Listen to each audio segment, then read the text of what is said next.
ఈ 80 ఇయర్స్‌లో ఏ ఏజ్ పేషెంట్స్‌ని ఎక్కువగా చూసుంటారు ఈ క్యాన్సర్ బాధితులు? సో ఎక్కువ శాతం మనం ఏజ్ చూస్తూ ఉంటాం క్యాన్సర్ అని. పర్టిక్యులర్‌గా ఏ రీజన్ వల్ల ఈ క్యాన్సర్ అనేది వస్తది? ఫస్ట్ జెనెటిక్ అండి, పూర్తిగా జెనెటికల్లీ. వంశపారంపర్యం కాదు. హోమ్ రెమెడీస్ అనేవి ఉంటాయి. అవి పాటించొచ్చా? బట్ ఎవరు చెప్పారా హోమ్ రెమెడీస్ వల్ల తగ్గుతాయని చెప్పి? మిల్లెట్స్ తినాలి, షుగర్ తినకూడదు, ఇది డైటే కదా? కాదండి, మీకు ఇక్కడ పాయింట్ ఒకటి హైలైట్ పాయింట్ చెప్పాలా?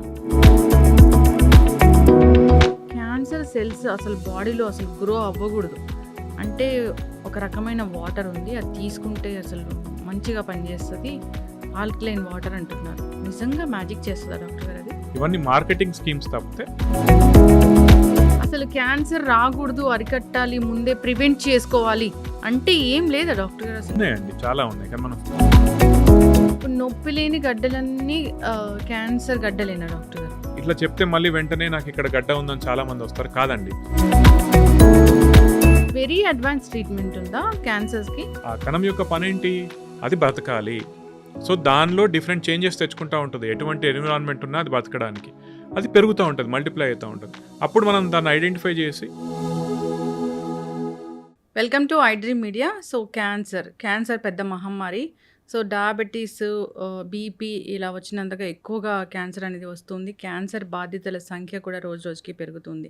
అసలు ఏంటి క్యాన్సర్, ఎందుకు వస్తుంది? క్యాన్సర్ వస్తుంది అని మనకు ముందే తెలుస్తుందా? ఎలాంటి లక్షణాలు ఉంటాయి ఒకవేళ? ఇక అంతేకాకుండా క్యాన్సర్ వస్తే ఎటువంటి ట్రీట్మెంట్స్ అందుబాటులో ఉన్నాయి? అలోపతి వైద్యమా, సనాతన వైద్యమా, హోమ్ రెమెడీసా? పూర్తి వివరాలు ఈరోజు మనతో పాటు ఉన్నారు ప్రముఖ క్యాన్సర్ స్పెషలిస్ట్ డాక్టర్ సందీప్ తులా గారు. డాక్టర్ గారు నమస్తే. నమస్తే. ఎట్లా ఉన్నారు డాక్టర్ గారు? నేను సూపర్ అండి, యాజ్ యూజువల్. ఎన్ని ఇయర్స్ ఆఫ్ ఎక్స్పీరియన్స్ ఈ వృత్తిలో మీది? నాకు 8 సంవత్సరాలు అయింది. ఈ 80 ఇయర్స్‌లో ఏ ఏజ్ పేషెంట్స్‌ని ఎక్కువగా చూసుంటారు ఈ క్యాన్సర్ బాధితులు? 50 సంవత్సరాలు పైబడిన వాళ్ళలో ఎక్కువ మందిని చూస్తూ ఉంటాం అండి. 50 ఇయర్స్ లోపు వాళ్ళు ఎట్లా ఉంటారంటే తక్కువగా ఉంటారు when compare to the other people. So ఎక్కువ శాతం మనం వయసు పైబడిన వాళ్ళనే మనం చూస్తూ ఉంటాం క్యాన్సర్ అనేది. అట్లా అని చెప్పి యంగ్స్టర్స్లో రాదని కాదు, ఎక్కువ శాతం మనం చూసేది more than 50 years age group. పర్టికులర్గా ఏ రీజన్ వల్ల ఈ క్యాన్సర్ అనేది వస్తుంది? ఫస్ట్ జెనెటిక్ అండి. జెనెటిక్ అంటే ఏదో వంశపారంపర్యం అంటలేదు, మీలో ఉన్న కణాల్లో మార్పుల వల్ల క్యాన్సర్ అనేది వస్తుంది ఉన్నట్టు. అంటే ఇప్పుడు నేను చాలాసార్లు చెప్తా ఉంటాను ఏంటంటే మీ శరీరంలో ప్రతి కణం రెప్లికేట్ అవుతూ ఉంటుంది, మల్టిప్లై అవుతూ ఉంటుంది అన్నట్టు. కానీ ఒక పాయింట్ వచ్చిన తర్వాత అది ఆగిపోతుంది. అంటే ఎంత రెప్లికేట్ అవ్వాలో అయి ఆగిపోతుంది. క్యాన్సర్ కణాల్లో ఎట్లా అంటే ఇట్లా ఆగిపోవాలి అనే సిగ్నల్ అనేది దానికి ఉండదు అన్నట్టు. సో అది నెంబర్ ఆఫ్ టైమ్స్ మల్టిప్లై అవుతూ ఉంటుంది. దానికి కంట్రోల్ ఉండదు. దానంతట అది ఆహారం తీసేసుకుంటూ ఉంటుంది, మల్టిప్లై అవుతూ ఉంటుంది, బాడీ యొక్క నియంత్రణ కోల్పోతుంది. సో అట్లా మల్టిప్లై అవ్వడం వల్ల ఒక కణితిలాగా మారుతూ ఉంటుంది అన్నట్టు. దాన్నే మనం క్యాన్సర్ అని అంటాం. ఇది పూర్తిగా జెనెటికల్లీ. మళ్ళీ జెనెటిక్ అనగానే వాడుక భాషలో ఏమవుతుందంటే జెనెటిక్లో మార్పు, జెనెటిక్ చేంజ్ వల్ల. కానీ అది ఒకరి నుంచి ఒకరికి వెళ్ళేది అట్లా కాదు, వంశపారంపర్యంగా కాదు, హెరిడిటరీ కాదండి. మీ జీన్స్ లో ఉన్నటువంటి మార్పుల వల్ల వస్తుంది అంటున్నాను. ఈ జీన్స్ లో మార్పు ఎందుకు వస్తుంది? జెనెటిక్ చేంజ్ అనేది అంటే మల్టిపుల్ రీజన్స్ ఉంటాయండి. మనము ఇప్పుడు ఎట్లా అంటే for example human papilloma virus అనే ఒక వైరస్ ఉందండి. ఆ హెచ్పివి వైరస్ యొక్క ఇన్ఫెక్షన్ వల్ల కూడా మన కణాల్లో మార్పు వస్తుంది. ఆ మార్పు రావడం వల్ల కూడా ఆ కణాలు రెప్లికేట్ అవ్వడం మొదలై కంతిలాగా మారి, ఫర్ ఎగ్జాంపుల్ గర్భాశయ ముఖద్వారం యొక్క క్యాన్సర్, సర్వైకల్ క్యాన్సర్ కావచ్చు, ఓరోఫారింజల్ అంటే గొంతు భాగంలో వచ్చే క్యాన్సర్స్ కావచ్చు, వెజైనల్ క్యాన్సర్ కావచ్చు, యానల్ కెనాల్ క్యాన్సర్ కావచ్చు. ఈ పలు రకాల క్యాన్సర్స్ ఏవైతే ఉన్నాయో for example human papilloma virus infection వల్ల వస్తుంది. ఇంకోటి మనకు గాల్ బ్లాడర్ స్టోన్స్ అని అంటారు చూసారా, గాల్ బ్లాడర్లో చిన్న చిన్న రాళ్ళు వచ్చినాయి అంటారు చూసారా. కొంతమందికి ఏంటంటే ఆ రాళ్ళు ఎక్కువ రోజులు ఉండడం వల్ల క్రానిక్ ఇరిటేషన్ కాజ్ అయ్యి అది గాల్ బ్లాడర్ క్యాన్సర్ లాగా కూడా మారచ్చు. ఇట్లా చాలా రకాల, అంటే ఫర్ ఎగ్జాంపుల్ సింపుల్ రీజన్ మనకి కొంతమంది ఏమంటారంటే నాకు నాలుక భాగంలో ఈ మన పన్ను ఉంటాయి చూసినా అవి షార్ప్గా ఉండడం వల్ల కంటిన్యూస్ ఇరిటేట్ చేస్తూ ఉంది అనుకోండి, మనం దాన్ని ఓవర్లుక్ చేసినాం అనుకోండి, అది కొన్ని సంవత్సరాల తర్వాత ఆ భాగంలో క్యాన్సర్ వచ్చే అవకాశం ఉంటుంది. ఎనీ క్రానిక్ ఇరిటేషన్ మీకు బాడీలో ఉంటే అది క్యాన్సర్ అవ్వచ్చు, వైరల్ ఇన్ఫెక్షన్ దానివల్ల క్యాన్సర్ అవ్వచ్చు. ఇవన్నీ మన శరీరంలో ఏంటంటే ఒక మ్యూటేషన్ని ట్రిగర్ చేస్తాయి, దానివల్ల మనకి క్యాన్సర్ అనేది వస్తుంది. ఓకే, ఇప్పుడు క్యాన్సర్ కణాలు అప్పుడప్పుడే స్టార్ట్ అవుతున్నాయి అన్నప్పుడు ఏమైనా లక్షణాలు కనిపిస్తాయా? లేదు యాక్చువల్లీ. అప్పుడప్పుడే స్టార్ట్ అవుతున్నా అంటే ఇప్పుడు మన శరీరంలో ప్రతి భాగానికి ఒక ఫంక్షన్ అనేది ఉంటుంది కదా. ఆ ఫంక్షన్ ఎప్పుడైతే దెబ్బతింటుందో ఓకే అప్పుడు మాత్రమే దాని లక్షణాలు కొద్దిగా బయటపడతా ఉంటాయి. ఇది ఎందుకు ఆన్సర్ చేస్తున్నానంటే చాలా మంది మాకు బ్రెయిన్ ట్యూమర్ వాళ్ళు వస్తారండి. ఫర్ ఎగ్జాంపుల్ జీబీఎం అనే ఒక కేసు ఉంది. గ్లయోబ్లాస్టమా మల్టీఫార్మ్ అయిన ఒక బ్రెయిన్ ట్యూమర్ ఉంటుంది. అది గ్రేడ్ 4 అంటారు. వాళ్ళు చాలా మంది వచ్చి ఏమంటారంటే సార్ ఒక 3 నెలల ముందు కనుక నేను పసిగట్టేది ఉంటే దాన్ని నేను తొలి దశలోనే పసిగట్టేది ఉంటే నాకేమన్నా బాగుండేదా అని అడుగుతారు అన్నట్టు. ఆ టైంలో మీరు యాక్చువల్లీ చూడలేరండి. ఎందుకంటున్నానంటే మీకు లక్షణాలే రాలేదు, మీరు ఎట్లా పసిగడతారు దాన్ని? కుదరదు, రైట్? సో దాని యొక్క ఫంక్షన్ ఎప్పుడైతే దెబ్బతింటుందో అప్పుడు మాత్రమే దాని యొక్క లక్షణాలు బయటపడతాయి. నేను దీనికి ఇది ఎందుకు చెప్తున్నానంటే చాలా మంది లక్షణాలు నెక్స్ట్ అడిగేది ఏంటంటే అసలు లక్షణాలు ఎట్లా ఉంటాయి, నేను ఎప్పుడు వెళ్ళాలని చెప్పి. మీకు కంట్రోల్ అవ్వని ఏ సిమ్టమ్ అయినా ఒక 2-3 వారాల కన్నా, ఇప్పుడు కొంతమంది నాకు చలిలో ఏడితే చలికి వెళ్ళినాను నాకు గొంతు నొప్పి కానీ అట్లా స్టార్ట్ అవుతుంది, లేదా కొంతమంది మింగడంలో ఇబ్బంది స్టార్ట్ అవుతుంది, శ్వాస తీసుకోవడంలో ఇబ్బంది స్టార్ట్ అవుతుంది అంటారు, రైట్? చలి లేకుంటే మీకు అది నార్మల్గా ఉండిపోతుంది. ఆర్ 2-3 days కామ్గా ఉన్నారు, అది తగ్గిపోతుంది. That may not be cancer. అంటే మీరు ఒక కాజ్ని ఐడెంటిఫై చేయగలిగారు, ఓకేనా? అప్పుడు అది క్యాన్సర్ అవ్వకపోవచ్చు. మీరు కాజ్ని ఐడెంటిఫై చేయలేకుంటున్నారు, కానీ అటువంటి లక్షణం ఏదైతే ఉందో అది కంటిన్యూస్గా వస్తూనే ఉంది మీకు. కొంతమందికి ఏంటి అల్సర్స్ వస్తాయి, మన నోట్లో పెచ్చినట్టయితే చాలా మందికి. అదేంటి కొన్ని రోజులకు విటమిన్ డెఫిషియన్సీ ఉన్న వాళ్ళకి కొన్ని రోజులకు తగ్గిపోతుంది. అట్లా తగ్గకుండా ఒక 2-3 వారాల కన్నా ఎక్కువ ఉంది, నొప్పి లేదు, అప్పుడు మీరు గమనించుకోవాలి, చూసుకోవాలి. నెక్స్ట్ ఇంకొంతమందికి ఏంటి నాకు హెడేక్ వస్తుంది, టెన్షన్ వల్ల హెడేక్ వస్తుంది. టెన్షన్ వల్ల హెడేక్ అయితే అందరికీ రావాలి కదా, రైట్? మీకు అప్పుడప్పుడు ఓన్లీ 1 sided వస్తుంది, మెయిన్గా ఫీమేల్స్కి కొంతమంది సింగిల్ సైడ్ వస్తుంది.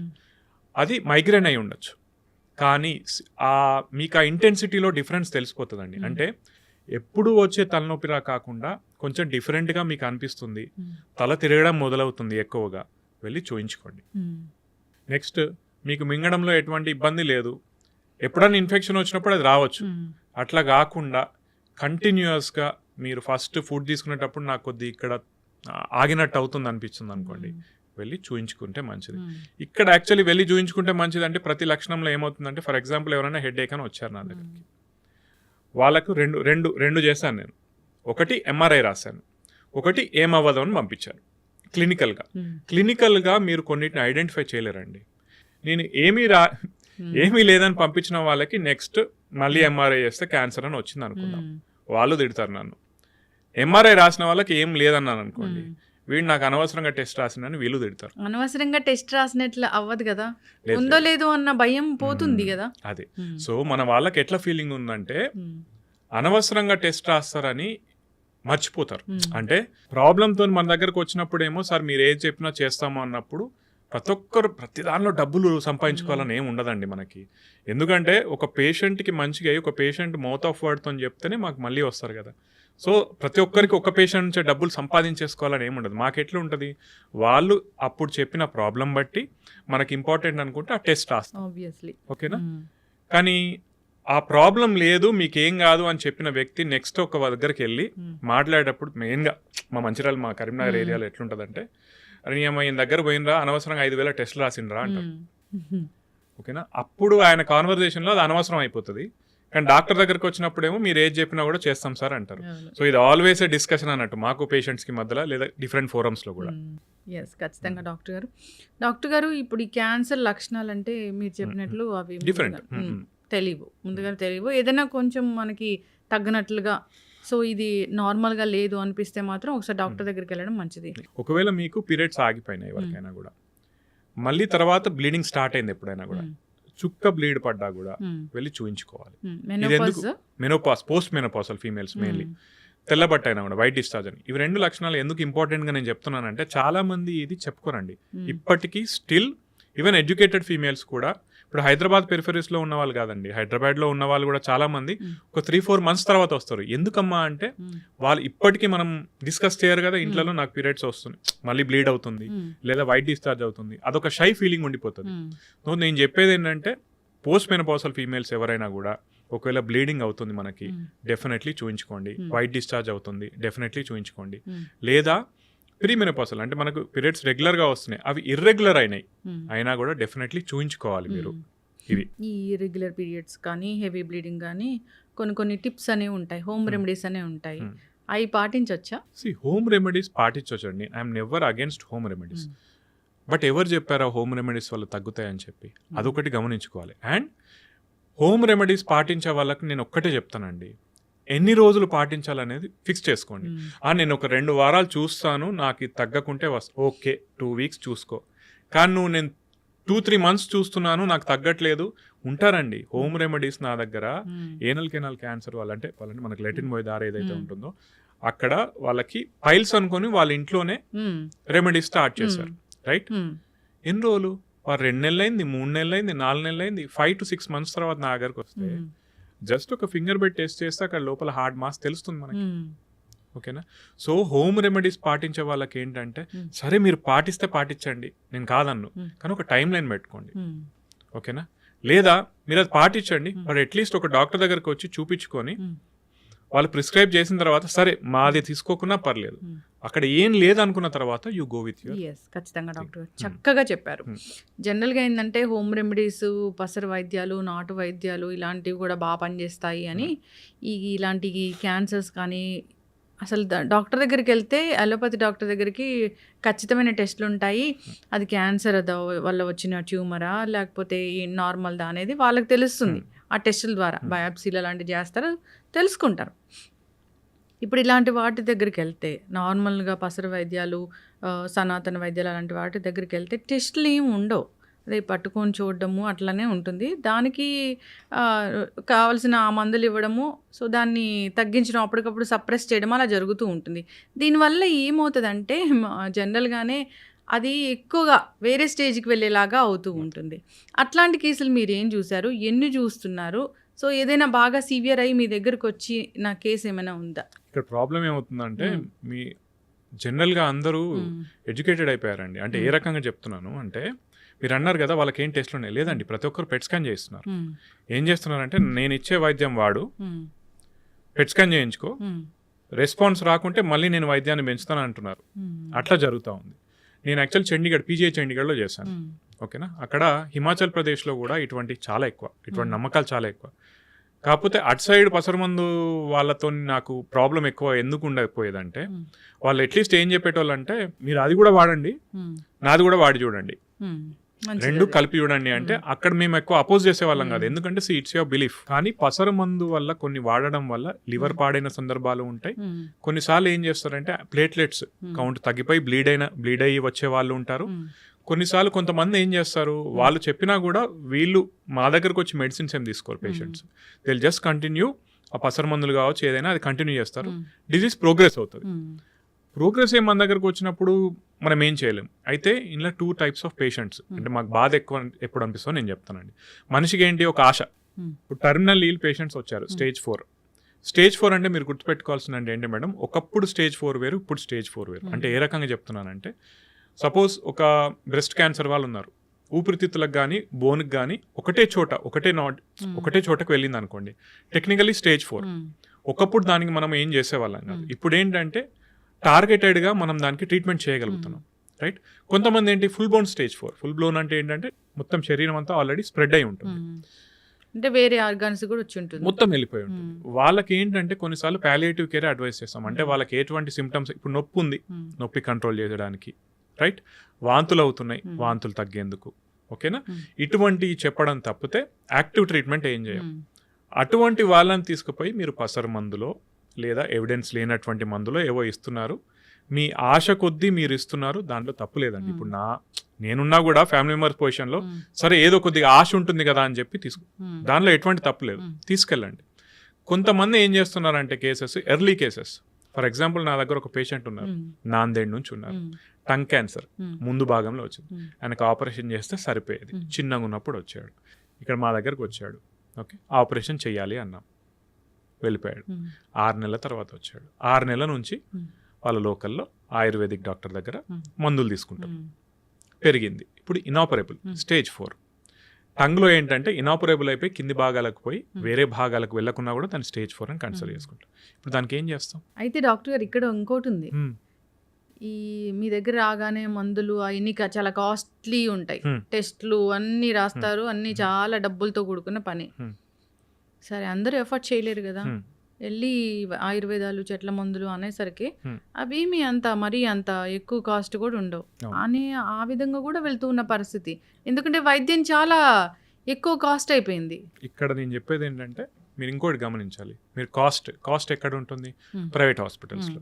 మరి మనకు క్యాన్సర్‌కి సంబంధించినటువంటి గవర్నమెంట్ హాస్పిటల్స్ కూడా ఉన్నాయిగా. అక్కడ ఫ్రీగా అయిపోతుంది కదా! మరి అక్కడికెళ్ళొచ్చు కదా! ఇంకొకటేంటంటే కాస్ట్ బెనిఫిట్. మీరు ఎంత డబ్బు పెడితే ఎంత బెనిఫిట్ వస్తుందనేది చూసుకోవాలండి. మీరు డబ్బు పెట్టలేని పక్షంలో ఏంటి మనకు గవర్నమెంట్ హాస్పిటల్స్ ఉన్నాయి, గవర్నమెంట్ స్కీమ్స్ ఉన్నాయి. అది వాడుకోవచ్చు కదా ఒకటి. ఒకవైపు ఏమో మీకు ఎవిడెన్స్ బేస్డ్ మెడిసిన్ ఉంది. ఇంకో వైపు ఏమో ఏం లేదు. ఎవిడెన్సే లేదు ఇంకోవైపు. అయినా కూడా మనం అక్కడికే వెళ్తున్నాం.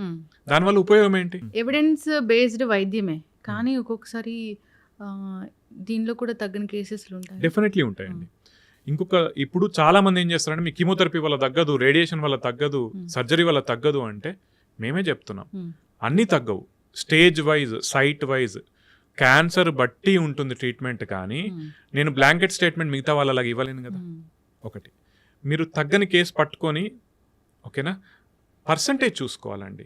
ఇక్కడ ఏం చేస్తున్నారంటే ఇక్కడ నేను చాలామంది ఒక మాట అంటాను. ఇప్పుడు సపోజ్ ఒక వ్యక్తి ఇక్కడ ఉన్నాడు, నేను బర్రెవరా అన్నాను అనుకోండి. సపోజ్ నువ్వు గాడిదవి లేకుంటే బర్రెవి అన్నాను, రైట్? ఆయన గాడిదనా బర్రెనా ప్రూవ్ చేయాల్సిన బాధ్యత నాది కానీ ఆయన మీద లేదు, రైట్? అర్థమవుతుందా? ఇప్పుడు ఈ టైప్ ఆఫ్ డిస్కషన్ చేసే వాళ్ళు ఏమంటారంటే మీ కీమోథెరపీ పని చేయదు. అది నువ్వు ఇచ్చే ట్రీట్మెంట్ ఏం పని చేస్తుందో ఫస్ట్ దాని ఎఫికసీ మాట్లాడాలండి. అర్థమవుతుందా?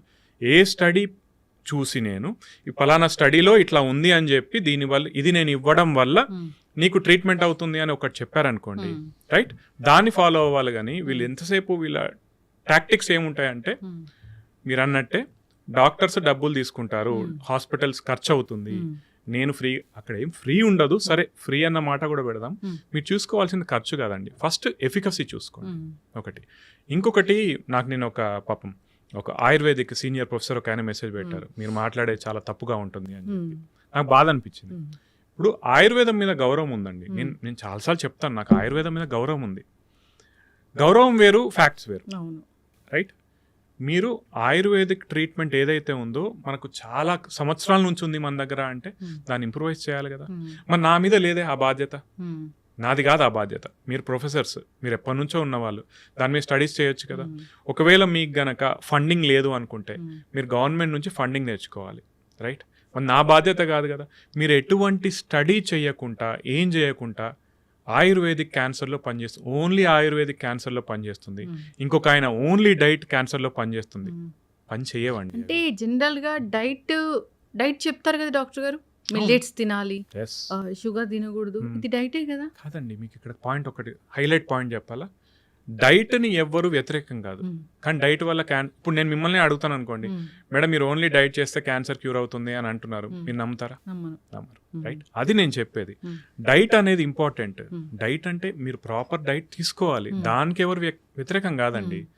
కానీ నేను ఓన్లీ డైట్తో క్యూర్ చేస్తా, పాసిబుల్ కాదు. ఆయుర్వేదంతో నేను క్యూర్ చేస్తా, పాసిబుల్ అవ్వదు. అట్లీస్ట్ నాకు స్టడీస్ లేవండి, ఓకేనా? ఇంకొకటి వీళ్ళు జనరల్ మెంటాలిటీ ఏం చేస్తారంటే క్యాన్సర్ కణాలు గ్లూకోజ్ ఎక్కువగా యూజ్ చేస్తాయి కాబట్టి మనం వీళ్ళకి గనక గ్లూకోజ్ని తక్కువ చేస్తే, వీళ్ళకి ఎనర్జీ వెళ్ళేది తక్కువ చేస్తే గనక మనం క్యాన్సర్ని అరిగట్టచ్చు. ఎట్లా అరిగడతావు? ఒకటి. రెండోది, నీకు ఓన్లీ క్యాన్సర్ కణాలైనా గ్లూకోజ్ యూజ్ చేసుకునేది, మిగతా బాడీ కణాలు కూడా యూజ్ చేసుకుంటే మరి వాటి సంగతి ఏంటి? అవి డెడ్ అయితే వాటికి కూడా కదా. ఇంకొకటి మీరేంటంటే ప్రపంచంలో వీళ్ళకన్నా మేధావులందరూ కూడా స్టడీస్ కోర్టు ఏవైతే ఉన్నాయో వాళ్ళన్నింటినీ వీళ్ళు షేర్ చేస్తారు గ్రూప్స్లలో, డిఫరెంట్ గ్రూప్స్లో. కానీ అక్కడ గమనించాల్సింది ఏంటంటే ప్రపంచంలో ఉన్న ఏ సైంటిస్ట్ కూడా మోడర్న్ మెడిసిన్ వాడకుండా ఓన్లీ డైట్తో క్యూర్ చేస్తా అని అన్నారు. మన దగ్గర ఉన్న మేధావులు మాత్రమే అంటారు. ఆయుర్వేదిక్ ఏదైతే ఉందో వీళ్ళు ఆయుర్వేదిక్ మళ్ళీ చెప్తున్నాను, డిఫరెంట్ ఫోరమ్స్లో మాట్లాడుతున్నాం కాబట్టి చెప్తున్నాను అండి, ఆయుర్వేదిక్ ఎవరు వ్యతిరేకం కాదండి. కాకపోతే వాళ్ళు ఇంకా స్టడీస్ చేయాల్సిన అవసరం ఉంది. గవర్నమెంట్ ఇప్పుడు ఆయుష్ మినిస్ట్రీ ఉంది, ఆయుష్ మినిస్ట్రీ నుంచి బడ్జెట్ తీసుకోవాల్సిన అవసరం ఎవరిది? మీది.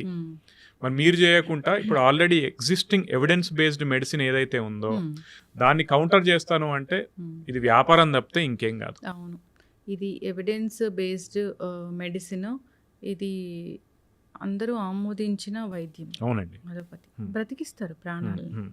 సరే దగ్గు, జలుబు, జ్వరాలు చిన్న చిన్న వాటికంటే ఇంట్లో ఉన్న హోమ్ రెమెడీస్ అవి అయితే ఓకే. ఎంతవరకు బాగానే పనిచేస్తాయి. అయితే డాక్టర్ గారు జనరల్‌గానే ఇప్పుడు మీరన్నట్లుగా హ్యూమన్ పాపిలోమా వైరస్ వల్ల సర్వైకల్ క్యాన్సర్ అవును. వస్తది. థ్రోట్ క్యాన్సర్ కూడా దానివల్లే వస్తదా? థ్రోట్ అంటే మనకి యాక్చువల్లీ జనరల్ వాడుక భాషలో చెప్తున్నాను ఆ! నేను. థ్రోట్ అంటే ఇక్కడ చాలా భాగాలు ఆ! ఉంటాయండి. ఓరోఫారింగ్స్ అని ఉంటుందన్నట్టు. హ్మ్. దానికి రిస్క్ ఉంటుంది. హ్మ్. గొంతు భాగంలో అనుకోండి రిస్క్ ఉంటుంది ఓకే. డెఫినెట్‌లీ. ఇప్పుడు దానికోసం వ్యాక్సిన్ ఉంది కదా! డెఫినెట్‌లీ. ఆ! యాహ్! అట్లా ఇంకా ఏ ఏ క్యాన్సర్స్‌కి వ్యాక్సిన్ ఉంది? మెయిన్‌గా మనం వాడేది ఓన్లీ హెచ్‌పివి అండి. హ్మ్. ఎందుకంటే ఇక్కడ మనం ఐడెంటిఫై చేయగలిగాం. హ్మ్.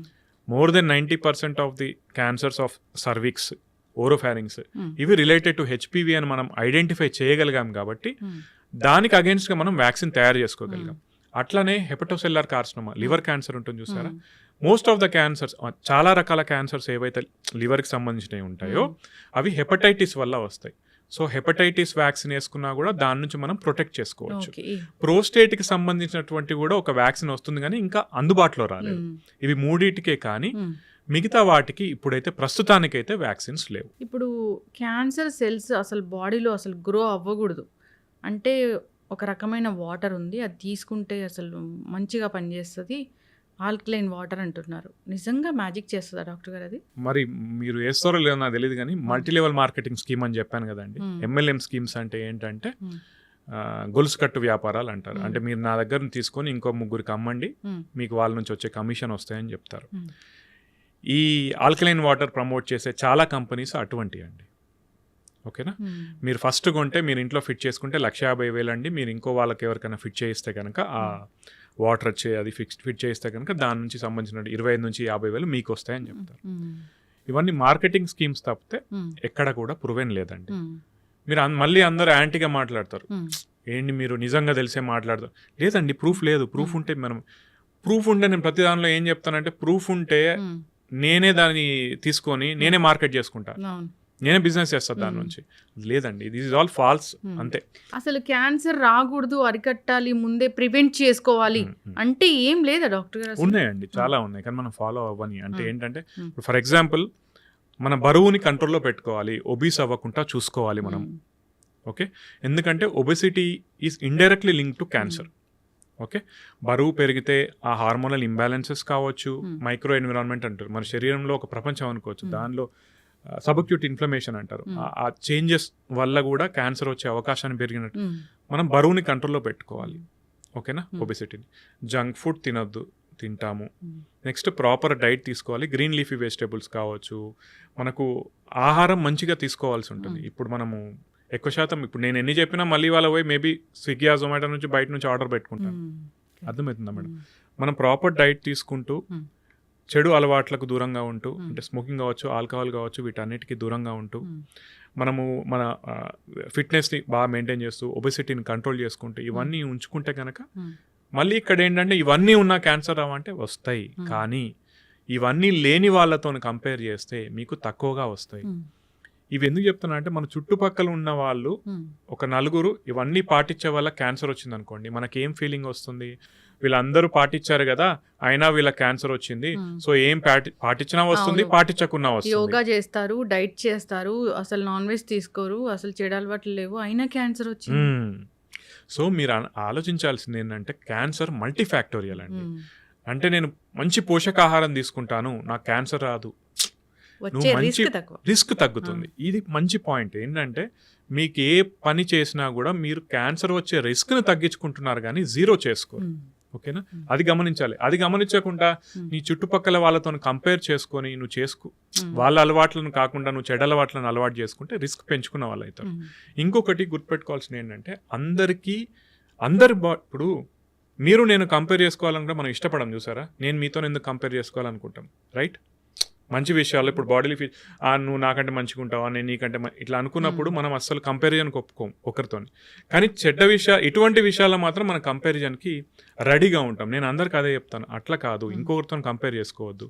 ఒక్కరు సిగరెట్ తాగినా లేదా ఒక బీడీ తాగినా క్యాన్సర్ వచ్చే రిస్క్ డిఫరెంట్ ఉంటుంది.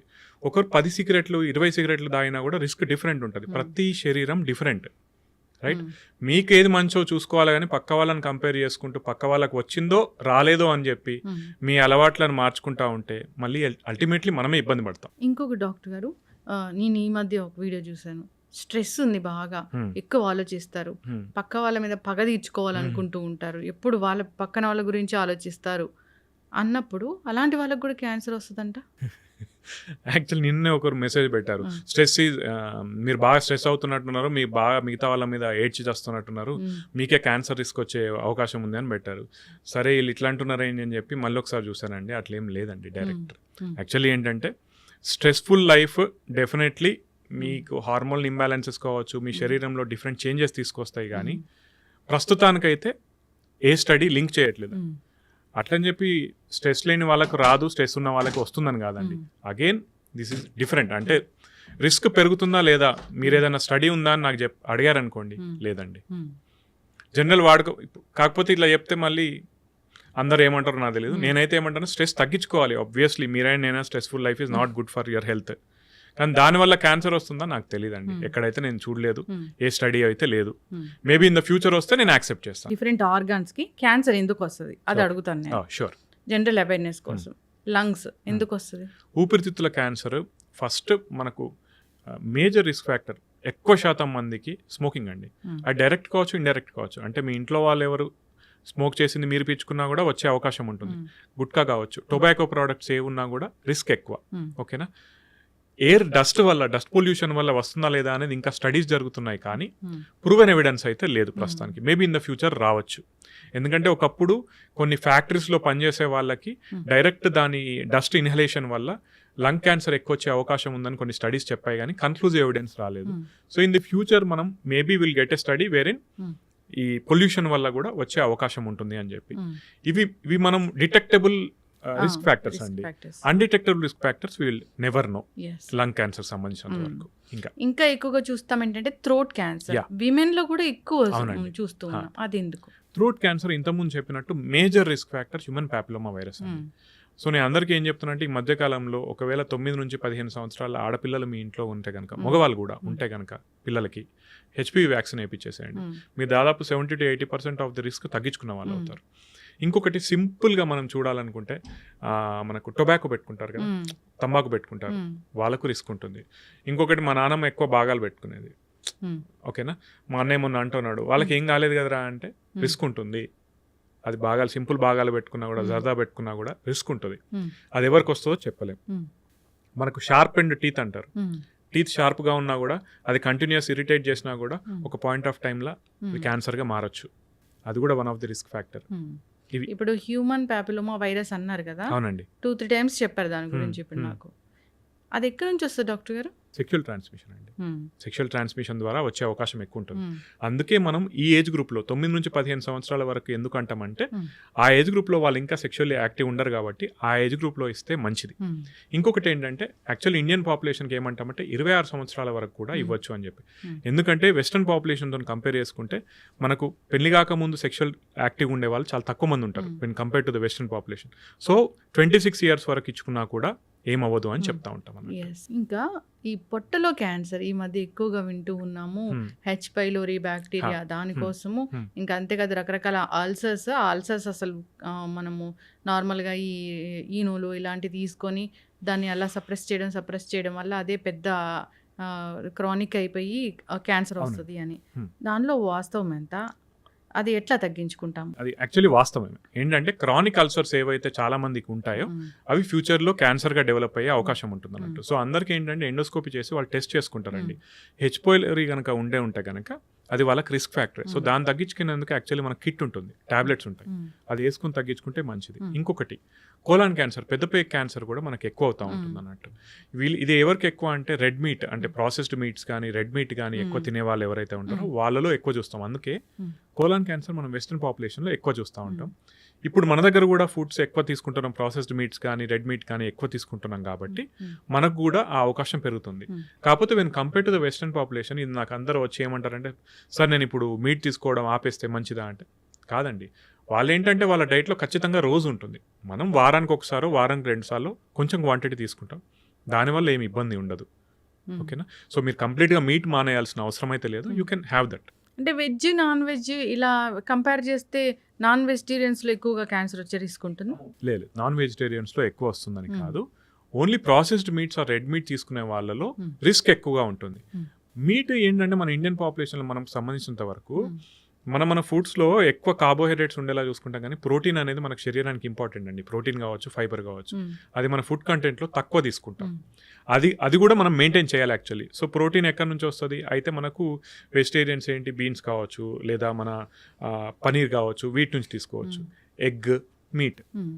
అది actually it should be A part of your diet. మ్మ్. దానివల్ల అది తీసుకునే వాళ్ళలో ఎక్కువ వస్తుందని కాదు. మ్మ్. రెడ్ మీట్, ప్రాసెస్డ్ మీట్ తీసుకునే వాళ్ళలో అవకాశం ఎక్కువ. మ్మ్. మళ్ళీ అది ఉండడం వల్ల నేను తక్కువ చేస్తాను అంటే అట్లా కాదండి, అవకాశం ఎక్కువ అని చెప్తున్నాను అంతే. ఈ హెచ్పివి వైరస్ వల్లనే సర్వైకల్ క్యాన్సర్ వస్తుంది. ఎస్, ఆ భాగాలకి ఇంకా ఏం క్యాన్సర్ వస్తుంది డాక్టర్ గారు? వెజనల్ క్యాన్సర్ అనుకోవచ్చు, మనకు ఎండోమెట్రల్ క్యాన్సర్ అని ఉంటుంది. మ్మ్. ఇవన్నీ కూడా ఇప్పుడు మనకు గర్భాశయ ముఖద్వారం సర్వైకల్ క్యాన్సర్ వచ్చేసి మనకు మేజర్లీ వచ్చేది హెచ్పివి వల్ల. మ్మ్. ఎండోమెట్రల్ క్యాన్సర్ ఏంటంటే హార్మోనల్ డిపెండెంట్. మ్మ్. హార్మోన్ ఆల్టరేషన్స్ ఎవరైతే శరీరంలో ఉంటాయో వాళ్ళకు వచ్చే అవకాశం ఎక్కువగా ఉంటుంది అన్నట్టు. అది కూడా ఈ మధ్యలో ఎక్కువ చూస్తున్నాం. యాక్చువల్లీ సర్వైకల్ క్యాన్సర్ ఇన్సిడెన్స్ అనేది తగ్గింది, మ్మ్.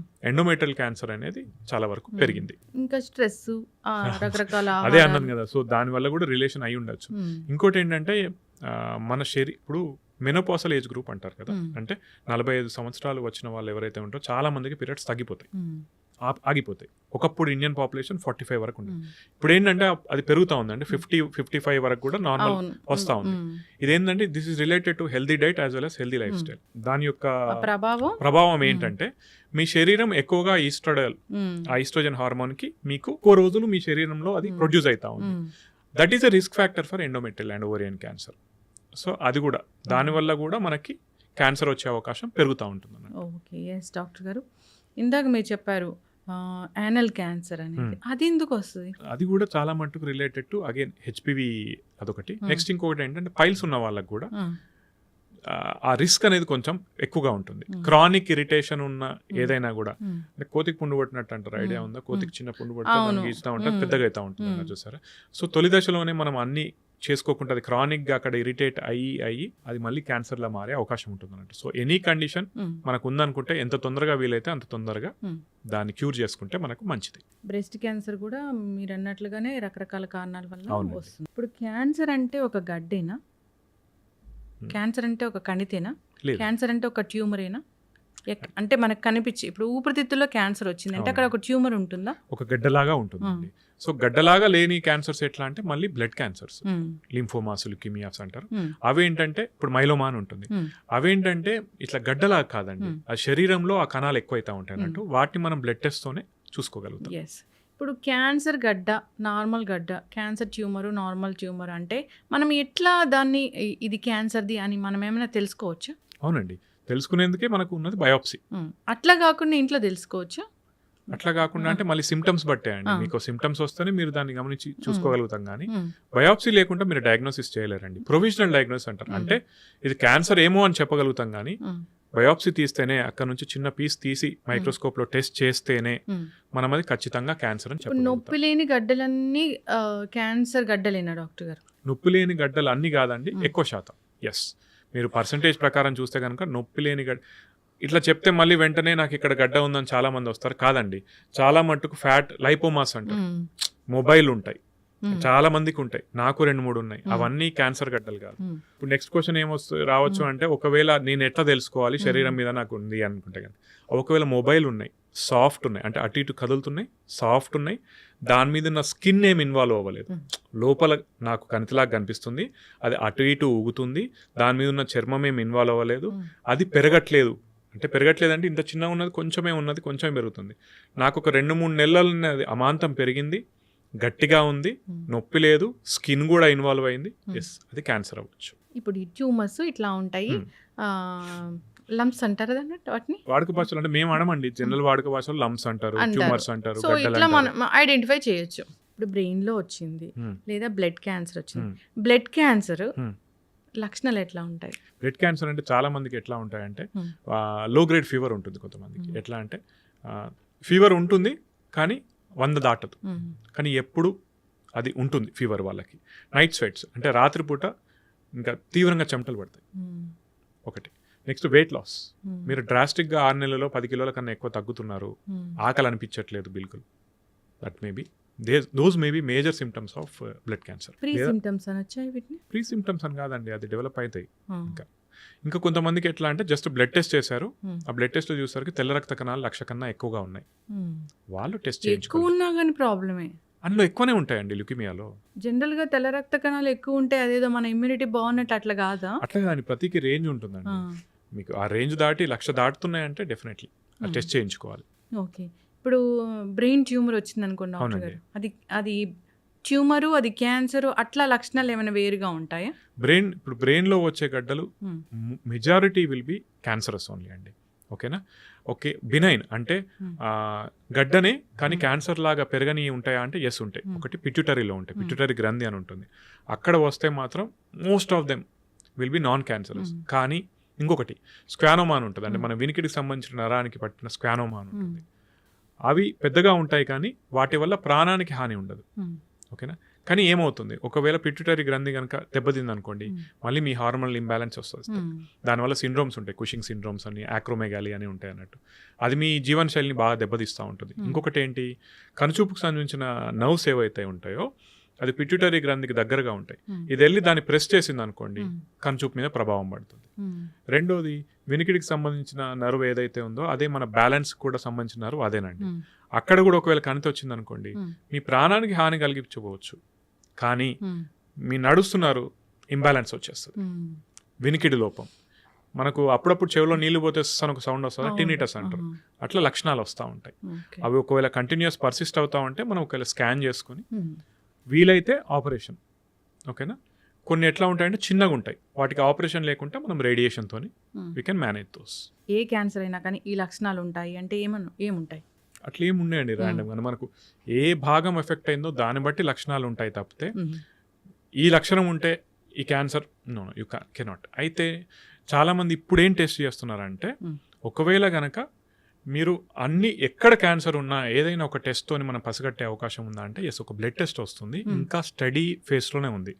ఆ బ్లడ్ టెస్ట్ తీసుకొని మనకి ఏంటంటే ఆ క్యాన్సర్కి సంబంధించిన కణాలు ఒకవేళ శరీరంలో ప్రవహిస్తూ ఉంటే కనుక మనం కనిపెట్టి అది ఎక్కడి నుంచి వచ్చిందనో చూసి దాన్ని క్యాన్సర్ని పూర్తిగా డెవలప్ అవ్వకముందే కనుక్కునే అవకాశం ఉందా అని చెప్పి ఇంకా అవి టెస్ట్లు నడుస్తూ ఉన్నాయి. అది ఒకవేళ వస్తే that will be very much helpful for us actually. Yes, ఖచ్చితంగా డాక్టర్, చాలా చక్కగా చెప్పారండి.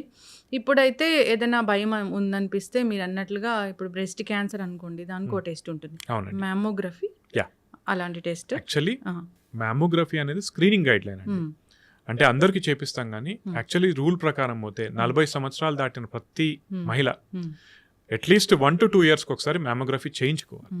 చేయించుకుంటే ఏంటి, మనకు చిన్న అంటే నేను చూసిన వాటిలలో 8 millimeters ఇస్తే లీస్ట్ సైజ్ 8 millimeters ఎర్లీగా కనిపెడితే ఏంటంటే, ఇప్పుడు మనకు అందరికీ స్టేజెస్ అనేది తెలుసు కదా, సో మనం ఎంత తొందరగా కనిపెడితే మనం అంత ఎఫెక్టివ్ ట్రీట్మెంట్ ఇవ్వచ్చు మనం. So mammography everyone above 40 years చేయించుకోవాలి. ఇప్పుడు ఈ సర్వైకల్ క్యాన్సర్ కంటే ఈ టెస్ట్ అనేది ఉంటుంది. సర్వైకల్ క్యాన్సర్ కూడా ఇవన్నీ స్క్రీనింగ్ గైడ్ లైన్స్ అండి. ఫర్ ఎగ్జాంపుల్ 29 నుంచి 30 సంవత్సరాలు దాటిన ప్రతి మహిళ హెచ్పివి టెస్టింగ్ ఉంటుంది, ప్యాప్స్మియర్ అని ఉంటుంది, అది అట్లీస్ట్ 3 to 5 years ఒకసారి చేసుకోవాలి. మ్యామోగ్రఫీ 40 years అబోవ్ ఖచ్చితంగా చేసుకోవాలి ప్రతి ఒక్కరు. కొలనోస్కోపీ 50 నుంచి 50 సంవత్సరాలు దాటినాయి చేసుకోవాలి. ఇట్లా మనకు స్క్రీనింగ్ గైడ్ లైన్స్ అనేవి ఉంటాయి. లివర్కి యాక్చువల్లీ స్క్రీనింగ్ గైడ్ లైన్ ఏది లేదు. సో కాకపోతే మనం తగ్గించుకునేందుకు హెపటైటిస్ వ్యాక్సిన్. జనరల్ గానే రాకూడదంటే మీరు జాగ్రత్తలు చాలా చక్కగా చెప్పారు. రాకూడదంటే మన హెల్దీ లైఫ్ స్టైల్ మెయింటైన్ చేయాలి. ఇలాంటివి వ్యాక్సిన్స్ కొన్నిటికి ఉన్నాయి, జాగ్రత్తలు అయితే పాటించాలి. సో అందరూ కూడా పాటించి హ్యాపీగా ఉండాలని కోరుకుందాం డాక్టర్ గారు. అయితే ఈ రీసెంట్గా ఫార్మర్ క్రికెటర్, ప్రస్తుత పొలిటీషియన్ నవజోత్ సింగ్ సిద్ధు గారి వైఫ్ ట్రీట్మెంట్ తీసుకుంటూ పచ్చి పసుపు, బీట్రూట్, నీమ్ ఇలాంటివి తీసుకుంటూ, లెమన్ వాటర్ ఇలాంటివి తీసుకుంటూ తగ్గించుకున్నారు అని అన్నారు. సనాతన వైద్యం అది, మరి అది పనిచేసింది కదా. మీరు అర్థం చేసుకోవాల్సింది ఏంటంటే, నేను అందరికీ ఏం చెప్తానంటే, ఆయన ప్రీవియస్ ట్వీట్స్ చూడండి. ఆమె గైనకాలజిస్ట్ యాక్చువల్లీ, నాకు తెలిసినంత వరకు అయితే వాళ్ళ వైఫ్ గైనకాలజిస్ట్. ఓకేనా? మీరు ఆయన ప్రీవియస్ ట్వీట్స్ చూస్తే కనుక ఆమె కీమోథెరపీ తీసుకుంది, సర్జరీ చేసిండ్రు, రేడియేషన్ కూడా చేశారు. ఓకేనా? అది మొత్తం అయిన తర్వాత they started her on a diet. ఈ 3 పాయింట్స్ మన వాళ్ళు కట్ చేశారు. ఆయన చెప్పాడు. కాకపోతే ఎక్కువ ఎంఫసిస్ ఎక్కడ ఇచ్చాడు ఆయన, ఎంఫసైజ్ ఎక్కడ చేశాడు, డైట్ మీద చేశాడు. అయితే ఏంటంటే ఫస్ట్ ఆమె సర్జరీ చేసుకున్నారు. సర్జరీ చేసుకున్న తర్వాత she got a local recurrence. Local recurrence అంటే ఎక్కడైతే ఆపరేషన్ చేసి తీసేశారో అక్కడ ఆ ఏరియాలో రికరెన్స్ వచ్చింది. దానికి వాళ్ళు మళ్ళీ సర్జరీ చేసి కీమో చేసి ఆ ఏరియా మళ్ళీ రాకుండా ఉండేందుకు రేడియేషన్ చేస్తారు. ఇవన్నీ ఎవరు మాట్లాడరు. దాంతోపాటు అది తీసుకున్నారు కాబట్టి డైట్ వల్లే తగ్గింది అని చెప్తారు అన్నట్టు. అది అబద్ధం. నేను చాలా మందికి ఏం చెప్తా ఉంటానంటే, అందరు ఇప్పుడు మెంటాలిటీ ఎట్లయిపోయిందంటే సైడ్ ఎఫెక్ట్స్ వస్తే మోడర్న్ మెడిసిన్, ట్రీట్ అయితే నా డైట్ లేదా ఆయుర్వేదం. మీరు సరే తీసుకోండి, కానీ మోడర్న్ మెడిసిన్ పాటించకుండా నేను దాంతోనే తగ్గించుకుంటా అంటే అది మూర్ఖత్వం అవుతుంది. ఇప్పుడు సైడ్ ఎఫెక్ట్స్ అనేవి ఖచ్చితంగా ఉంటాయి కదా డాక్టర్ గారు, ఏ టాబ్లెట్ కైనా ఉంటాయి, ఏ ట్రీట్మెంట్ కైనా ఉంటాయి, కానీ క్యాన్సర్ లో అయితే మరీ ఎక్కువగా ఉంటాయి. అవునండి. ఇప్పుడు కీమో తీసుకున్న వాళ్ళందరికీ జుట్టు రాలిపోతూ ఉంటుంది, చాలా సన్నగా అయిపోతూ ఉంటారు. ఇంకా రేడియేషన్ అలాంటివి చూస్తే చాలా పెద్ద పెద్ద స్కార్స్ ఉంటాయి కదా డాక్టర్. కాదండి, ఇప్పుడు కీమోథెరపీకి కూడా జుట్టు రాలిపోవడం ఎస్. ఇంకొకటి, ముందు చాలా వామిటింగ్స్ ఉండేవి. అంటే కొన్ని బుక్లో ఎట్లా డిస్క్రైబ్ చేస్తారంటే బ్లడ్ వామిటింగ్స్ అయిపోయేటి అని డిస్క్రైబ్ చేస్తారు అన్నట్టు. కానీ ఇప్పుడు ఎట్లా అయిపోయిందంటే ఇప్పుడు వామిటింగ్స్ని కంట్రోల్ చేసేటువంటి మెడిసిన్స్ మనకు వచ్చాయి. సో వామిటింగ్స్ అనేది ఆల్మోస్ట్ మనం 80% వరకు తగ్గించగలిగాం. ఇంకొకటి, బాడీ వెయిట్ తగ్గడం అనేది మల్టీ ఫ్యాక్టోరియల్ అండి. క్యాన్సర్ వల్ల కూడా బాడీ వెయిట్ తగ్గుతుంది. మీరు ఆ టైంలో స్ట్రెస్ కావచ్చు, ఆకలి లేకపోవడం కావచ్చు, ఈ మన కీమోథెరపీ ఎఫెక్ట్ కావచ్చు, వీటన్నిటి వల్ల కూడా మీరు ఆహారం తక్కువ తీసుకుంటారు, అందుకు కూడా మీరు సన్నం అవుతారు. రైట్. మీరు ఇంకోటి గమనించాల్సింది ఏంటంటే ఇవన్నీ ఉన్నా కూడా నేను ఎప్పుడు ఏం చెప్తాను, రిస్క్ బెనిఫిట్ అనాలిసిస్. ఓకేనా. మనకి ఇవన్నీ రిస్క్స్, కానీ మనకు బెనిఫిట్ ఉందా? ఎస్. సో ఆ బెనిఫిట్ని చూస్తూ ముందుకు నడవాలి తప్పితే ఈ రిస్క్ని చూసి భయపడ్డారనుకోండి, మళ్ళీ క్యాన్సర్ పెరిగితే అదే పెద్ద రిస్క్ కదా. అది నేను చెప్తాను. వెరీ అడ్వాన్స్ ట్రీట్మెంట్ ఉందా క్యాన్సర్స్కి? అంటే జనరల్గా ఇప్పుడు ఏదైనా భాగానికి క్యాన్సర్ వస్తే అక్కడ మాత్రమే తగ్గిస్తారు, ఇంకెక్కడ బాడీలో క్యాన్సర్ సెల్ పెరగకుండా చేసే విధానాలు ఉన్నాయా? అంతేనండి. ఫర్ ఎగ్జాంపుల్ ఇప్పుడు కీమోథెరపీ ఏంటంటే ఇప్పుడు బ్రెస్ట్ క్యాన్సర్ ఉంది, వాళ్ళ కీమోథెరపీ ఎందుకు ఇస్తారంటే ఒకటి డౌన్ సైజింగ్, అంటే అక్కడ ఉన్న బ్రెస్ట్ క్యాన్సర్ తగ్గడానికి, ప్లస్ శరీరంలో ఇంకెక్కడున్నా కూడా ఆ రిస్క్ తగ్గించేందుకు కీమోథెరపీ ఇస్తారు. ఆపరేషన్ అండ్ రేడియేషన్ ఎందుకు చేస్తారు? ఏ భాగంలో అయితే ఉందో అది తీసేసేందుకు మనకు ఆపరేషన్ చేస్తారు, ఆ భాగంలోనే మళ్ళీ రాకుండా ఉండేందుకు will give radiation. So your entire body is covered, ఎక్కడైతే వచ్చిందో అది కూడా కవర్ అయింది. అంతేగాని మొత్తం శరీరం అంతా రాకుండా చేసేందుకు ఏమి ఉండదు అనేది లేదండి. మళ్ళీ నెక్స్ట్ క్వశ్చన్ ఏమొస్తా ఉంది జనాలకి, అట్లయితే మళ్ళీ ఎందుకు వచ్చిందంటే డెఫినెట్లీ రెసిస్టెంట్ క్లోన్స్ అనేవి ఉంటాయి చాలా మటుకు. అంటే ఒక్క కణం మిగిలినా కూడా అది over period of time multiply అవుతా ఉంటుంది. ఇప్పుడు అదేంటంటే నేను ఇంతకుముందు ఒక మాట మాట్లాడాను, మన శరీరంలోనే ఇంకొక డిఫరెంట్ వరల్డ్ ఉంది అని చెప్పి. ఆ కణం యొక్క పని ఏంటి? అది బ్రతకాలి. సో దానిలో డిఫరెంట్ చేంజెస్ తెచ్చుకుంటూ ఉంటుంది. ఎటువంటి ఎన్విరాన్మెంట్ ఉన్నా అది బతకడానికి, అది పెరుగుతూ ఉంటుంది, మల్టిప్లై అవుతూ ఉంటుంది. అప్పుడు మనం దాన్ని ఐడెంటిఫై చేసి దానికి టార్గెటెడ్గా ఏ కీమోథెరపీ పనిచేస్తుందో దాన్ని ఇస్తాం. అట్లని చెప్పి 100% ప్రతి ఒక్కటి తగ్గుతుందని కాదండి. కొన్ని డెఫినెట్లీ రెసిస్టెంట్ క్లోన్స్ ఉంటాయి, వాటిని మనం తగ్గించలేము. అది ప్రతి దానిలో ఉంటుంది. ఈ విషయంలో మోడర్న్ ఎవిడెన్స్ బేస్డ్ మెడిసిన్ ఇంకా ఇంప్రూవ్ అవ్వాల్సిన అవసరం ఉంది.